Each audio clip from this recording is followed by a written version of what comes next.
The events of the 30th of July 1966 have never really been surpassed in the history of English football. England's fifth entry into the World Cup finals coincided with them hosting the tournament. It also coincided with England being able to call on an exceptional squad of players who took their country all the way to the final at Wembley against West Germany. Both countries had been held to draws by South American opposition in the group stages. Both had successfully won their groups. Both had beaten South American teams in the quarter-finals. Both were supremely confident of winning the Jules Rimet trophy. England's team that day contained three players from West Ham United. Everyone remembers the parts played by Bobby Moore and Geoff Hurst, but Martin Peters, number 16, laid the foundations for success. The football played that day was from a bygone age when all-out attack without safeguard enthralled huge crowds. In the 1966 final, England had 45 attempts on goal, West Germany 35. Little wonder we haven't had such a high-scoring final that day. This one, though, didn't count for England, ruled out because of Geoff Hurst's foul on Hans Tilkowski. 12 minutes into the game and Germany were ahead. Ray Wilson's slack-headed clearance fell to Helmut Haller. It was to be Ray Wilson's only mistake of the final.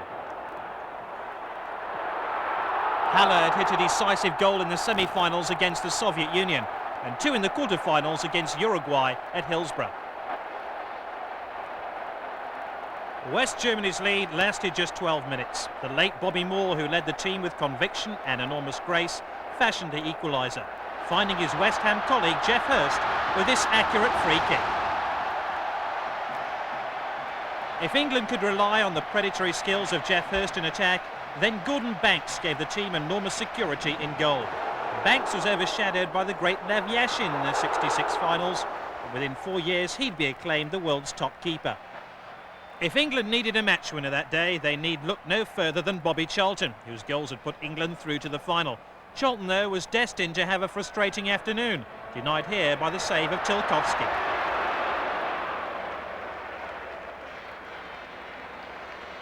By the start of the second half, the rain had dried up, and so too had most of West Germany's attacks.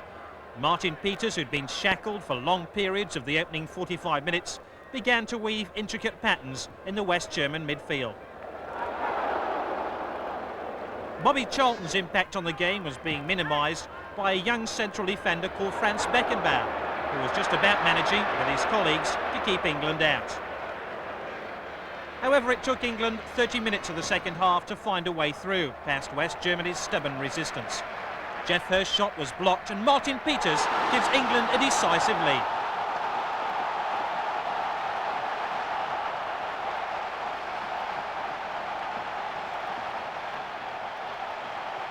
Peters had managed to give England the advantage, but he couldn't manage to give Bobby Charlton that incisive scoring pass, which would have ended the game as a contest. As time ran out for the West German team, they showed a fruitless willingness to shoot from anywhere.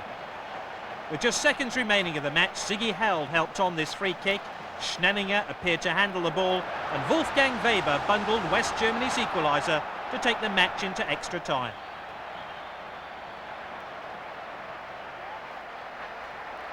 Extra time proved to be a test of stamina of the two teams. Both wilted in the hot July sunshine, and the accuracy of the passing for once dipped below the high standards the two teams had set.